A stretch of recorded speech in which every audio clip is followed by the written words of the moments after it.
Welcome students. Today we are going to start a new topic, that is an optical fiber. So first of all, let us know what is an optical fiber. An optical fiber is a hair thin, flexible, transparent medium of cylindrical shape, usually made of glass, through which light can propagate. एक ऐसा structure जो कि hair thin है, बाल के बराबर पतला, flexible, लचीला, ट्रांसपेरेंट, इसके थ्रू हम देख सकते हैं क्योंकि यूजुअली ये ग्लास का बना होता है। इसका शेप कैसा है? सिलिंड्रिकल, और इसके थ्रू लाइट प्रोपेगेट कर सकती है। ऐसे स्ट्रक्चर को ऑप्टिकल फाइबर कहते हैं। सो ऑप्टिकल फाइबर की आखिर जरूरत क्या पड़ी? What is the use of the optical fibre?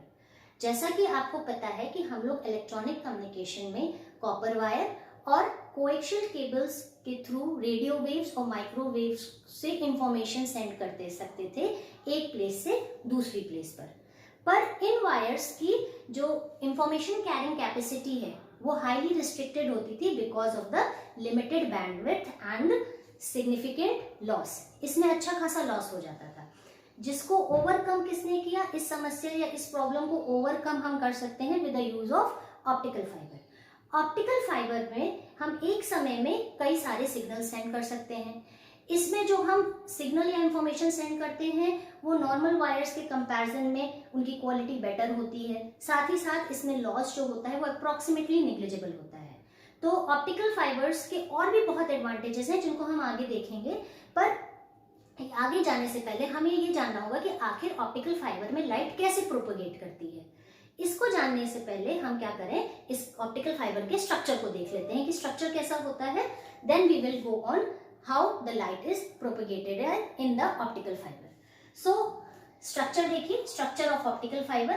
Optical fiber के structure में 3 सेक्शन होते हैं, कोर, क्लैडिंग और जैकेट। जैसा कि आप ये एक फिगर देख रहे हैं, यहाँ पे तीनों सेक्शन बनाए गए हैं, जिसमें पहला है ये कोर है, this one is cladding and this one is jacket. अब यहाँ पे देखिए कोर हमारा इनर मोस्ट सेक्शन होता है। It is the inner most section of the fibre, और इसकी एक रिमार्केबल प्रॉपर्टी होती है कि ये लाइट गाइडिंग मीडियम है। लाइट गाइडिंग मीडियम का मतलब कि इसमें लाइट ट्रेवल कर सकती है, इट कैन कैरी लाइट। ये सबसे इंपॉर्टेंट वर्किंग स्ट्रक्चर है ऑप्टिकल फाइबर का। इसका जो कोर का डायमीटर है वो 5 माइक्रोमीटर से लेके 100 माइक्रोमीटर के बीच हो सकता है। अब ये जो कोर होता है ये सराउंडेड होता है बाय अनदर लेयर जिसको हम क्लैडिंग कहते हैं। सबसे खास बात यह है जो आपको जरूर याद रखनी होगी कि क्लैडिंग का रिफ्रैक्टिव इंडेक्स कोर के रिफ्रैक्टिव इंडेक्स से कम होता है। ये सबसे इंपॉर्टेंट पॉइंट है जो कि हमें याद होना चाहिए। अब जहां और साथ ही साथ ये क्लैडिंग जो होती है ये रिफ्रैक्टिव इंडेक्स कम होने के साथ साथ जहां पे क्लैडिंग और कोर हमारा मिलता है इसको हम कहते हैं कोर क्लैडिंग इंटरफेस। यही जो इंटरफेस है यही रिस्पॉन्सिबल होता है जिसकी वजह से लाइट जो है वो कोर के अंदर ही रहती है, कोर से बाहर नहीं जाती है। और जहां पे ये दोनों मिलते हैं, कोर का रिफ्रैक्टिव इंडेक्स ज्यादा है, क्लैडिंग का रिफ्रैक्टिव इंडेक्स कम है, तो यहाँ पे रिफ्रैक्टिव इंडेक्स चेंज आता है। रिफ्रैक्टिव इंडेक्स चेंज आने की वजह से यहाँ पे लाइट हमारी आगे प्रोपेगेट कर जाती है using the phenomena of total internal reflection, जिसको अभी हम आगे देखते हैं कि वो क्या होता है, वैसे आपको पता ही होगा। और क्लैडिंग का जो हमारा डायमीटर होता है वो करीबन 125 माइक्रोमीटर के बराबर होता है। अब ये जो क्लैडिंग है ये एक और लेयर से सराउंडेड होती है जिसको हम जैकेट कहते हैं। देखिए ये हमारा आउटर मोस्ट सेक्शन है और ज्यादातर ये प्लास्टिक का बना होता है या किसी स्पेशल टाइप ऑफ पॉलीमर का या किसी और मटेरियल का। इसका मेन काम होता है कि हमारे कोर और क्लैडिंग को प्रोटेक्ट करना, या तो एबर्शन से, एबर्शन मीन्स घर्षण से, अगर इन्फ्लुएंस ऑफ इन्वायरमेंट से, बाहर इन्वायरमेंट की वजह से जो इन्फ्लुएंस हो रहा है, या फिर मॉइस्चर से, या फिर क्रशिंग से, तो एक तरह से ये क्या करता है, हमारे ऑप्टिकल फाइबर की मैकेनिकल स्ट्रेंथ को इनहैंस करता है। ये एक प्रोटेक्टिव लेयर की तरह वर्क करता है। तो ये हो गया हमारे ऑप्टिकल फाइबर का स्ट्रक्चर। अगर आप इसके क्रॉस सेक्शन को कट करते हैं तो कुछ इस तरह से हमें कोसेंट्रिक सर्कल टाइप का स्ट्रक्चर मिलता है, जिसमें सबसे अंदर कोर हो जाएगा, दिस इज द कोर, फिर उसके बाद ये वाला cladding and the last one is the jacket. यहाँ पे एक और फिगर बनाया है जिसमें हमने आपको लाइट कैसे प्रोपोगेट होती है ये दिखाने की कोशिश की है। अब इसमें देखिए, ये क्लैडिंग है हमारी, इधर ये क्लैडिंग हो गई और ये हमारा कोर हो गया। यहाँ कोर को हमने बड़ा इसलिए बनाया है क्योंकि यहाँ पे हमें लाइट का प्रोपोगेशन दिखाना है और यही वर्किंग स्ट्रक्चर होता है। तो ये एक डायग्रामेटिक रिप्रेजेंटेशन है। अब आप देखिए, समझिए, ये रे है हमारी जो लॉन्च करती है हमारे ऑप्टिकल फाइबर पे। लॉन्च करने के बाद ये यहाँ जाती है और स्ट्राइक करती है एट कोर क्लैडिंग इंटरफेस।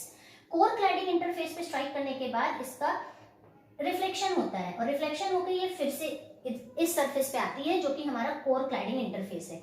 यहाँ से फिर ये स्ट्राइक करके फिर से रिफ्लेक्शन होता है, अगेन ये यहाँ आने पर फिर से रिफ्लेक्ट बैक होती है और इसी तरह लाइट जो है वो हमारी आगे प्रोपिगेट कर जाती है। तो ये प्रोपिगेशन कैसे होता है? ये होता है on the basis of total internal reflection. तो चलिए हम पहले टोटल इंटरनल रिफ्लेक्शन को समझ लेते हैं। Now students, let us understand what is total internal reflection. इसके लिए हम कंसिडर करते हैं कि हमारे पास दो ऑप्टिकल मीडियम है, जिसमें से ये वाला मीडियम हमारा डेंसर है और ये वाला मीडियम हमारा रेयरर है। इट मीन्स कि इसका रिफ्रैक्टिव इंडेक्स ज्यादा है और इस मीडियम का रिफ्रैक्टिव इंडेक्स कम है। हम मान लेते हैं कि इसके रिफ्रैक्टिव इंडेक्स की वैल्यू n1 है, this one, and this one n2। यहाँ पे केस है n1 is greater then n2। अब क्या है कि अगर एक ray of light denser medium से रेयर मीडियम की तरफ जाती है तो क्या होता है, ये हमारा मान लीजिए this is theta is the angle of incidence and beta is the angle of refraction.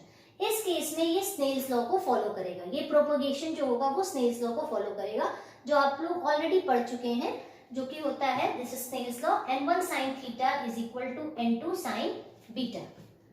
अब अगर हम क्या करते हैं, किसी तरह से अपने इस एंगल को, एंगल ऑफ इंसिडेंस को बढ़ाते हैं, तो क्या देखते हैं, केस 2 में हमने एंगल ऑफ इंसिडेंस अपना बढ़ा दिया है थीटा। तो आपने देखा कि हमारी जो रे जो रिफ्रैक्ट हो रही थी वो क्या हो रही है, नॉर्मल से अवे चली जाती है और बीटा की वैल्यू कुछ बढ़ जाती है। यहाँ पे भी स्नेल्स लॉ ही फॉलो होगा। अब हम आ जाते हैं केस 3 में। केस 1 से केस 2 में हमने देखा कि जैसे हमने थीटा की वैल्यू बढ़ाई तो हमारी रिफ्रैक्टेड रे थी वो नॉर्मल से अवे गई। तो अब हम केस 3 में क्या करते हैं, अपनी थीटा की वैल्यू को और बढ़ाते जाएंगे। जैसे जैसे हम बढ़ाते जाएंगे, एक केस ऐसा आएगा जब हमारी रिफ्रैक्टेड रे जो होगी वो जस्ट रेयरर और डेंसर मीडियम का इंटरफेस, जहां पे रेयरर और डेंसर मीडियम मिल रहे हैं, उसके अलोंग ग्रेस करेगी या उसके अलोंग चली जाएगी। ये एंगल कहलाएगा क्रिटिकल एंगल और इसे हम थीटा सी से डिनोट करते हैं और उस समय ये बना देगा 90 डिग्री का एंगल। ये एंगल कहलाता है, ध्यान रखिए, क्रिटिकल एंगल।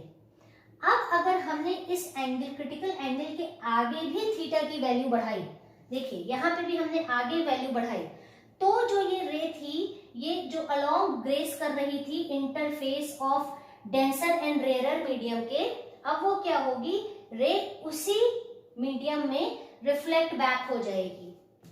तो ये केस क्या कहलाएगा, this is the case of total internal reflection, कि जितनी लाइट आ रही, इंसिडेंट हो रही थी, वो पूरी की पूरी रिफ्लेक्ट बैक हो गई है। और इस केस में सबसे इंपॉर्टेंट चीज है that theta is greater than theta C. And what is theta C? When the refracted ray goes along or grays along the interface of denser and rarer medium। यहाँ पे आप देख सकते हैं, अगर हम थीटा सी की वैल्यू निकालना चाहते हैं, दैट इज क्रिटिकल एंगल, तो फिर n1 sin थीटा सी, यहाँ पे थीटा की जगह हमने थीटा सी कर दिया, यहाँ पे जो एंगल है n1 sin theta C is equal to n2 sin beta की जगह ये कितना एंगल बना रहा है, 90। तो यहाँ पे हमने बीटा की जगह क्या रख दिया, 90। sin 90 की वैल्यू कितनी होती है, 1, आप सबको पता है। तो sin theta c is equal to n1 upon n2। तो किसी भी केस में हम, अगर हमें दोनों ऑप्टिकल मीडियम्स का रिफ्रैक्टिव इंडेक्स पता है, दैट इज n1 और n2, तो हम उसका क्रिटिकल एंगल की वैल्यू कैलकुलेट कर सकते हैं with the help of Snell's law. अब ये हमारा टोटल इंटरनल रिफ्लेक्शन किस तरह से ऑप्टिकल फाइबर में लाइट को प्रोपेगेट करने में हेल्प करता है, ये हम आगे देखते हैं। सो So students, now let us try to understand the propagation mechanism or the working principle of optical fiber. Optical fiber OF को हमने यहाँ पे optical fiber लिखा है, तो ये हम एक कंसिडर करते हैं कि हमारा ऑप्टिकल फाइबर है जिसका ये कोर है, जिसका रिफ्रैक्टिव इंडेक्स N1 है. RI stands for refractive index, और this one is the cladding जिसका रिफ्रैक्टिव इंडेक्स N2 है. यहाँ पे हम ये भी कंसिडर करेंगे कि N1 की वैल्यू N2 से ज्यादा है. इट मीन्स कि कोर का रिफ्रैक्टिव इंडेक्स क्लैडिंग के रिफ्रैक्टिव इंडेक्स से ज्यादा है. अब क्या होता है कि यहाँ पे एक रे जो है वो लॉन्च करती है हमारे ऑप्टिकल फाइबर पे. तो जब ये इस पे लॉन्च करती है या फिर इस पे इंसिडेंस होती है, तो यहाँ से ये जब जाती है तो ये कोर क्लैडिंग इंटरफेस पर स्ट्राइक करती है. जब ये कोर क्लैडिंग इंटरफेस पे स्ट्राइक करती है तो क्या हो रहा है, now ray is trying to go from denser to rare medium, because core कैसा है, डेंसर है, और क्लैडिंग कैसी है, रेयर है. तो अभी जस्ट आप लोगों ने देखा था कि जब रे डेंसर से रेयर मीडियम में जाती है और एंगल अगर क्रिटिकल एंगल से ज्यादा बन रहा होता है तो लाइट का टोटल इंटरनल रिफ्लेक्शन हो जाता है. यहाँ पे अगर हमारा एंगल क्रिटिकल एंगल से ज्यादा होगा तो लाइट हमारी क्या होगी, टोटली इंटरनली रिफ्लेक्ट हो जाएगी और वो कोर के अंदर ही वापस रिफ्लेक्ट हो जाएगी. यहाँ पे आने पे फिर से ये क्या किया, कोर क्लैडिंग इंटरफेस पे फिर से स्ट्राइक करती है और again it is trying to go from denser to rare medium. Again the angle will be same, that is greater than the critical angle. तो फिर से यहाँ पे टोटल इंटरनल रिफ्लेक्शन हो जाएगा और इसी तरह से ये हमारी रे जो होगी वो स्ट्राइक करती जाएगी हमारे कोर क्लैडिंग इंटरफेस पर और रिफ्लेक्ट होती जाएगी और इसी तरह से ये प्रोपगेट होते हुए हमें फाइबर के एंड तक मिल जाएगी. अगर हमारी रे जो है वो जिगजैग पाथ में जा रही है, अगर आप कंसिडर कर लें यहाँ पे एक एक्सिस है और इस एक्सिस को ये कट करते हुए जिगजैग पाथ में जा रही है, तो ऐसी रेस को हम कहते हैं meridional rays. These rays are known as meridional rays. Rays एक और तरह से प्रोपोगेट कर सकती हैं. मान लीजिए ये हमारा ऑप्टिकल फाइबर है, again this is the core and this is the cladding. जब रे इंसिडेंट होती है या लाइट इंसिडेंट होती है तो उसके बाद ये जिगजैग पाथ में ना चल के हेलिकल पाथ में चलती है. अगर आप यहाँ एक कंसिडर कर लेते हैं एक ऑप्टिक एक्सिस को, एक एक्सिस को आप कंसिडर कर लीजिए यहाँ पे, और जो एक्सिस हमारा है ये उसको कट नहीं कर रही है. यहाँ पे देखिए कट कर रही है, कट नहीं कर रही है और ये ऐसे हेलिकल पाथ में चली जाती है. जैसे आप कंसिडर कर लीजिए कि एक स्प्रिंग में आप रिफिल डाल देते हैं, तो जो रिफिल है that is the optic axis and उसके चारों ओर जो आपकी स्प्रिंग है दैट इज द रे. तो वहां पे रे ने किसी भी समय रिफिल को कट नहीं किया है. तो उसी तरह से ये रे प्रोपगेट करती है ऑप्टिकल फाइबर. ऐसी रेस को हम स्क्यू रेस कहते हैं. आपके सिलेबस में मेरिडोनियल रेस का एनालिसिस है और स्क्यू रेस का एनालिसिस नहीं है, इसीलिए हम लोग यहाँ पे मेरिडोनियल रेस पर ज्यादा एम्फेसिस देंगे. अब देखिए, टोटल इंटरनल रिफ्लेक्शन होने के लिए दो कंडीशंस बहुत ही इंपॉर्टेंट हैं. पहली condition, the refractive index of the core must be slightly higher than the cladding. ये बात अभी मैंने आपको बताई थी कि N1 should be greater than N2.